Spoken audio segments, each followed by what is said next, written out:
Сәлем достар. Бүгін бізде сұрақ жауап айдары. Кринж. Сұраққа бергім келеді. Сен балалы шағал, ал мен жасы шағал.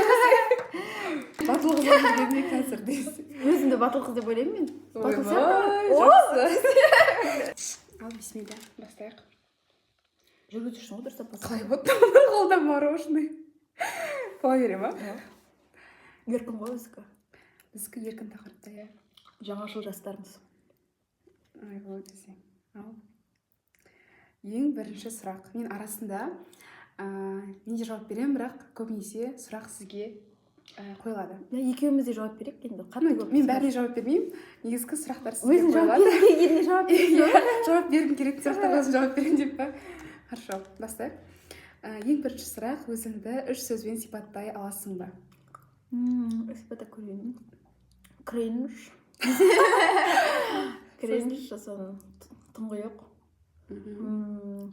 Сосын сезімтал сияқтымын.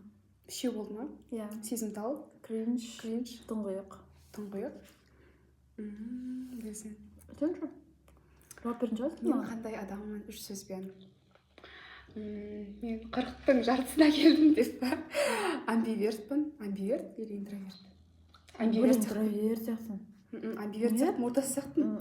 Экстраверт те бола аламын. Амбивертпін, студент медикпін. 3 сөзбен. Ойбай, үзіп сипаттау бола ма не? Болады. Магистрантпын. Хорошо, келесі сұрақ. Қазір өміріңде не маңызды рөл атқарып жатыр? Неге фокусты қойып Жазуға көбірек жазғым келеді, жаза түскім келеді. Жазушылық немді карьерамды бастап, кітаптарым көп шығып, көбірек химет бергім келеді. Көбірек садаққа бергім келеді. Күшті. Өзім ауыз ашар бергім келеді от души. 1040 адамға. Тек қана өз атына или күйеуімен бірге бірігіп? Жоқ, өз атына, күйеуім өзі 1040 береді. Оны көбірек деп қойса? Иә, көбірек. Өз атына құрбан бергім. Менде фокус әзірге тек қана сабақ. Жақсы, келесі сұрақ. Бірақ сабақты жетістіріп оқып жүрген айтына жоқ. Өте сабақтан приоритет емес қой менде. Келесі сұрақ. Біздің ең қызықты балалық шағымыздағы оқиғалар есіңде ме дейді. Қайсысы ерекше есте қалды? Мадық біз кішкентай кезден бері доспыз деген негізі. Доспыз ба? Кішкентай кезден бері. Иә. Ama ben bilmiyorum, esime tutuyor. Есіңде бар шығар. Құрсын кішкентайымыздан біргеміз Нұрай. Есімде ең қызықты. Просто сол ғана есімде сияқты. Ең қызықты сияқты. Маған бір нәрсе есіме түсті, бірақ оны қазір сен Как мен айтайын? сөйтіп бір нәрсе болды. Білесің бе әлгі ана бір не істеп еді қой? Это вообще ана деген есе? иә айтпа, өзім айтамын, сосын өзіңді айтасың сен. Әлгі не істеп еді қой? Бір қыз айтып еді ғой. Ой, ажар ғой деймін, кажется. Айтып еді ғой. Ана біздің көршіміздің несі сиырлары келіп біздің гүлімізді жеп қояды деді. И оның гүлдерін кесіп тастайық деді біздің оныкінде. И мен сол жерде ауырып тұрсам да қап-қара киініп, бәріміз түп-түнде қап-қара болып киініп, ойбай, соны не істеген болатын болды. Естедік тұра, сиыр кіргіздік па? Сиырды кіргізіп, сиырды кіргіздік та, еще біз гүлдердің бәрін кестік. Мен кеспедім бірақ. Мен просто қарауыл болып тұрды. Гүлдердің бәрін кесіп, орнына тезектерді қойған болатын олар. Тезек алып келген. Жетізге бар алып. Ана мөшектің үстіне қойып. Осындай қыздар болған. Кринж, нағыз кринж. Осы сәт мен үшін есімде қатты қалған. Шүкір мен хотя гүлді кеспедім, бірақ қарауыл болып тұрдым мен. Смалика, сонда қандай неміз десе, кек сақтаймыз ба, қандай адамдарымыз, кішкентай болып әлеміз е. Үші айдаладағы ажардың гүлін жеп кеткенсің ғой. Айтпа. Мен просто ажардың несі болдым, лучшая подругасы болдым сол үшін. Ажар көріп тұрсам солай. Ой, Малике. Малика. Маликеге солсаға. Малике, типа. Жарайды, келесі сұрақ. Малике ханым бар да, просто. Бұны қойдым. Сенде бар ма? Жоқ па несі? Осы да білмеймін, осы маған бірінші түсті. Егер уақыт машинасы болса, өткен шақтан қай кезеңіне оралар едің дейді. Қай кезеңіне? Шын айтсам, 9-шы, 10-шы сыныптарға қатты оралғым келеді. Ол жақтарда көп кітап оқығам. Көп андай кітаптың ішіне кіріп кеткен. Болған сәтім еді. Одан арман қатты кіретін едім да. Түнде де, күндіз де одан арман кіріп сол жақта. Сол сәтімді бастан кешіре бергім келеді. Өйткені көп кітап оқып, өз-өзіме көбірек таныған сәт сияқты. сенікі жақсы екен. Сенде ше? Мен жаңа айттым ғой, балалық шағыма оралады екенмін. Мен балалық шағым шынымен онда өте күшті кез болды, иә, өте қызықты кез болды. Жаңағы дегерезде бізде көршілер тоже өте керемет жандар болды. Жаңа Ажар, Малика, Әйгерім, Әбіш бар, тағы кім бар.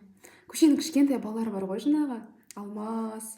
Әбіш деген есімде. Солармен, ұлдармен де ойнайтын едік қой. Доп ойнайтынбыз, неше түрлі ойын ойнайтынбыз. Шифр бар ма, білмеймін. Сондай құлатып, жон деген ойын бар, сұрақ жауап. Білмеймін, көп нәрселер болды. Сол кездер қайттан барғым келеді. Андай не ғой, бақытты балалық шақ. Ештеңе уайымдамайсың, солармен бірге бәрін ұмытасың, даже сабақты түнде келіп қарайтын, сабақты ұмытып кететін олармен бірге. Вот сол жаққа баратын едім. Просто менде ондай балалық шақ болмады да. Из-за этого я хочу вернуться десеңдер. Келесі сұрақ. Сен үшін тамаша демалыс қандай болуы керек дейді? Идеальный демалыс мен үшін просто үйде өткізу, ерте тұру, кітапты от души оқу, сосын кейін өзің кофеңді дайындап алу, бөлмеңнің жинақы болып тұруы, өзіңнің нетіндей столың бар да, в общем, столыңда гүл тұр, сен сабақ қарап отырсың, кітап оқып, жазу жазып, в общем, жазумен, оқумен өткен, в общем, сәттер меніңше ең күшті демалыс. Егер мүмкін болса, әрине теңіздің жағасына, теңізге қарап ойланып отырғым келеді. Күшті сияқты. Мен үшін қандай сұрақ болды? Ең тамаша демалыс болды, иә. Мен үшін табиғат аясындағы демалыс сияқты. Табиғат аясында Алматының тауларында десең. Алматының тауларында табиғат, тыныштық, және сен мүмкін жанында десең. Мүмкін жанында. Мүмкін емес. Жоқ, мүмкін жалғыз. Енді одан кездестірмесем, или одан мен білмеймін, енді бірге сен мен айтып отыр дейсің, сен болашақ жарында айтып отырсың ба? Окей, болдық қой деп Бол сені айлақ десейші. Бол да өз жарыма жібер десей. Сол сондай андай сол адаммен бірге мүмкін өзім жалғыз тыныштықта, табиғатта, мүмкін жанымда кітап бар десең. Кітап оқыған сияқты. Жарайды. Болашақ жарымызға көрсетеміз бе? Иншалла бұйырса, иә. Бірақ атын атамай қояйық. Біздің балалық шағымыз көріп шоғаш кететін сияқты. Маликаның оқиғасын. Жауыз болғасында деп пе? Кішкентаймыз ғой, сондай кекшіл болғанбыз ғой, ё-моё. Біреу үшін еще. Мен бірақ негізі ол план 8 емес қой негізі. Кімдікі екен мен соған таңғалғам, естігенде таңғалғам, мама деген, бірақ келіскен болса Ажар подругам болған үшін. Білейін, қара киімдерімді ақтап, қара киім бетімізге шейін қара киімдерін саған да киіз қойдық қой, чтобы түнде көрінбейік деп ше. Жарайды, келесі сұрақ. Жасөспірім кезіңде болашақ өміріңді қалай елестететін едің? Кішкентай кезінде или там ойлайсың ғой, мысалы мектеп оқып жүрген кезде қалай елестеттің болашағыңды? Мен ба негізі? Мен мұғалім болып елестететінмін. Қатты күшті мұғалім болады ғой, фильмдерде той бағасың ғой, керемет мұғалім болады.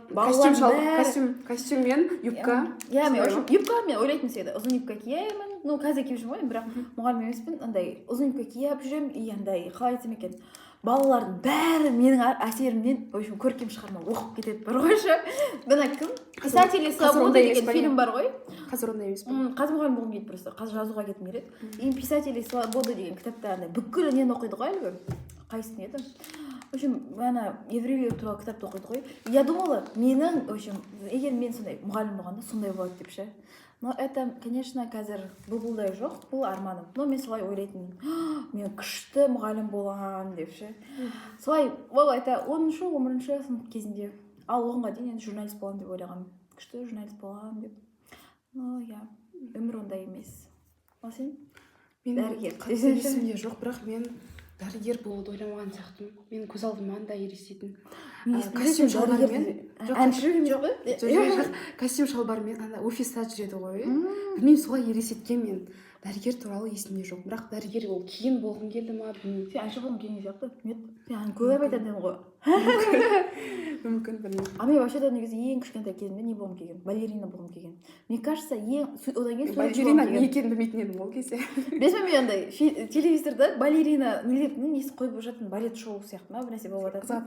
Иә, қызғанып. И мен колготкимді не істеп, киіп, аппақ колготки Гольфиге. сөйтіп типа жерге тырысатынмын. Ну, мне кажется, сол армандар ең сафы сияқты. Кейін қалған андай еліктеушіліктен туған сияқты. Мұғалім, журналист.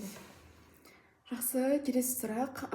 Егер бір күнге менімен өмір ауыстыруға мүмкіндік болса, қалай өткізер едің?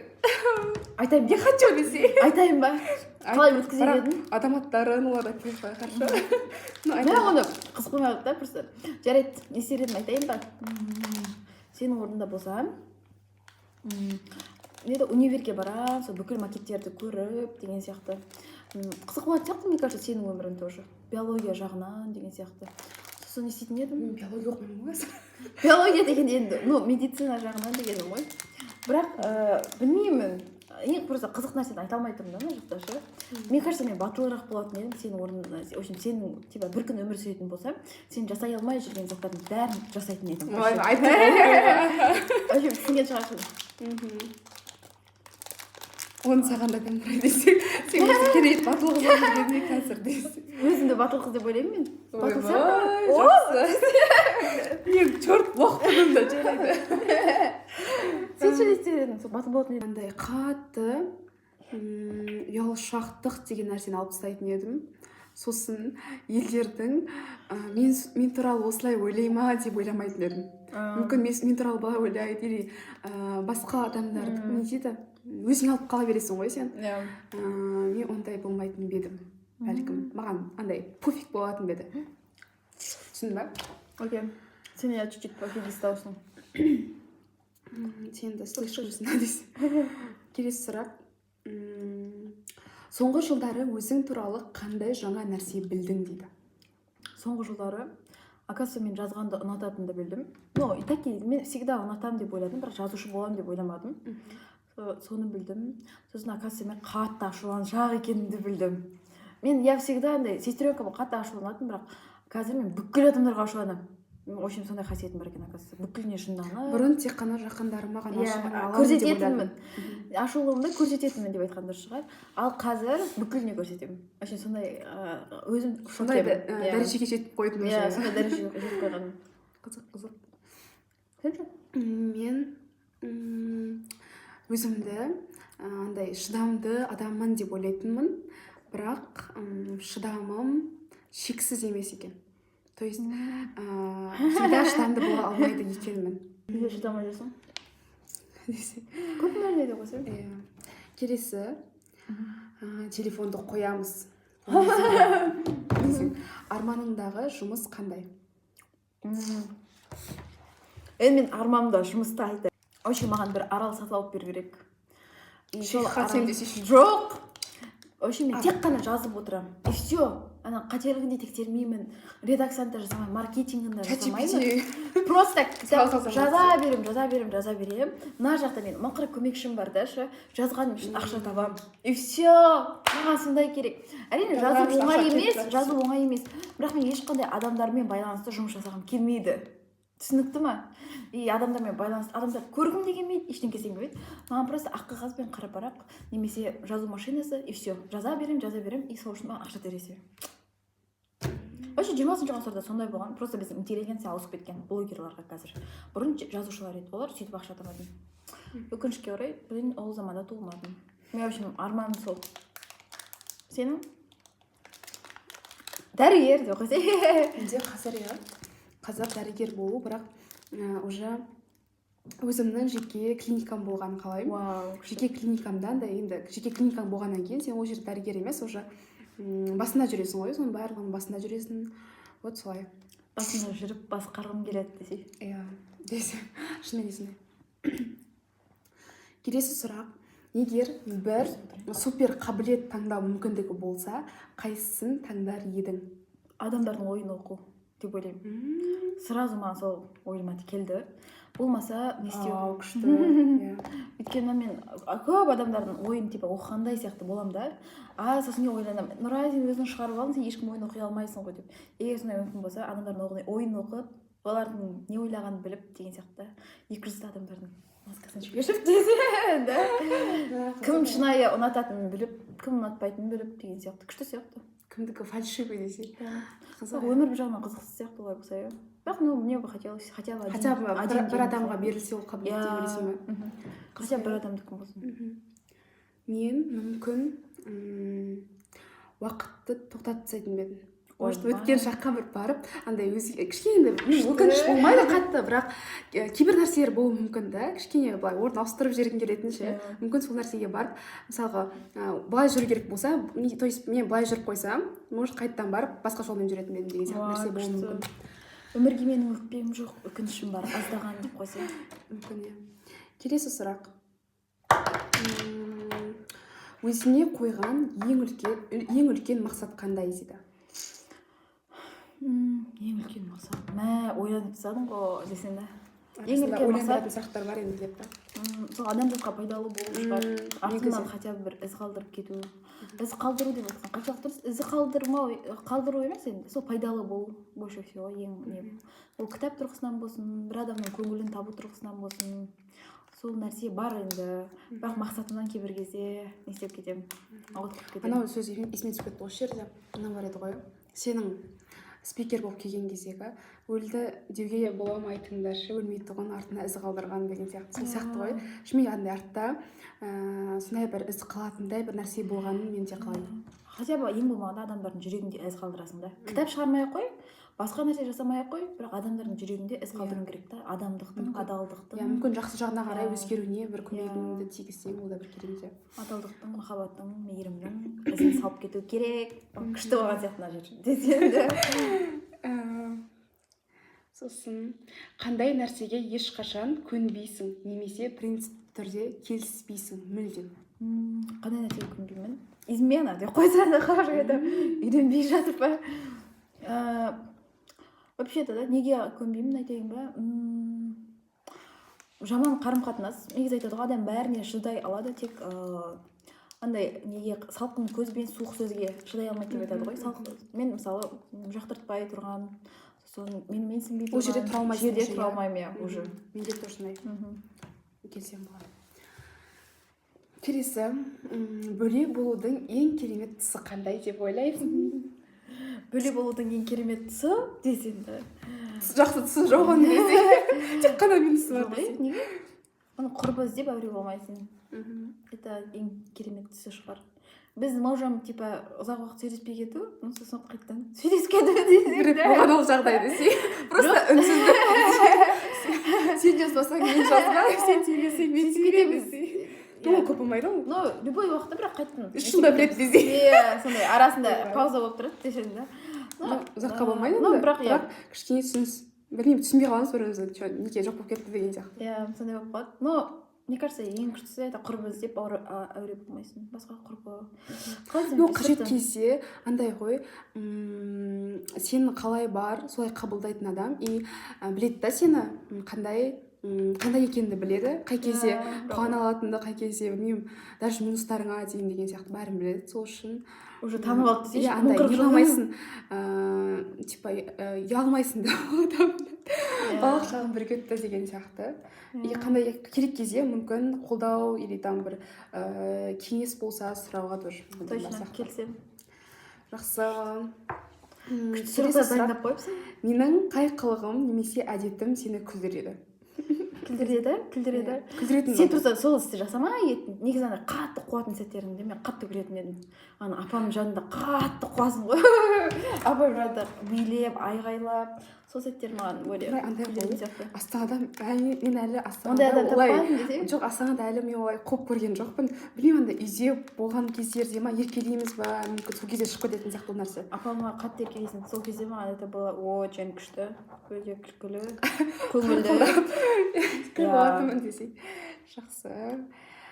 Егер бір-бірімізге өмірлік кеңес берсек, сен маған не айтар едің? Не айтар едім? Не айтар едім десің да? Мен саған айтар едім. Өзіңді жоғалтып алма. Десең. Өзіңді жоғалтып алма. Өмірдің әр сәтінен ләззат алдыз. күшті Бүгінгі күнмен өмір сүр деп. Өткенді ұмыту керек, жіберу керек деп. Мен саған кеңес берсем, не деп айтар едім? Көбірек батыл бол, және әр сәтті бағала. Жесенді. Керемет. Өзім қатты батыл адам сияқты совет беріп отырмын да мұнда ше. Сен просто маған айтасың ғой, типа мадина жоғалтып алған сияқтымын өзімді, бүйтіп кеттім, сөйтіп кеттім деп ше. Иә, Өзің бірақ жоғалтып иә. алсаң ол өте жаман нәрсе да. Не істеп жүргенін білмейсің, не қойып не істеп жүргенін білмейсің. Сенің ойыңша біз 10 жылдан кейін қандай боламыз? Өте күшті. Бірақ мен негізі қазір принциптерім басқаша ғой. Дей қойсын да. Үйренбей шешім десең. Но мне бы хотелось былай енді. Сен балалы шағал, ал мен жасы шағал. В общем, 10 жылдан кейін екеуміз әлі де күшті араласамыз деп ойлаймын. И бір баламыз болады, 1-2 баламыз болады деп ойлаймын. В общем, и біздің жарларымыз да өте күшті адамдар. Олар еще андай дос, сондай күшті бажа бола ма олар? Болмайды, иә. Бір үйдің қыз емес пе? Ну, в общем, күшті не болады, бір-бірімен күшті араласатын болады. Екеуміз де күшті араласатын боламыз. Екеуміз де андай елестетеміз. Балаларымызды садикке беріп қойдық. Жесенді. Екеуміз кофе ішіп кетейікші деп кофе ішіп отқан сәтімізді елестетеміз. Нұрай деп ше. Әңгімелесіп, инсайттарымызбен бөлісіп деген сияқты. Оқыған кітаптарымызбен бөлісіп отырған. Демалыс күндері бірге кездесіп па? Иә, серуендеп деген сияқты. Пикник жасап, сондай елестетемін. И балаларымызды андай күшті қылып елестетемін.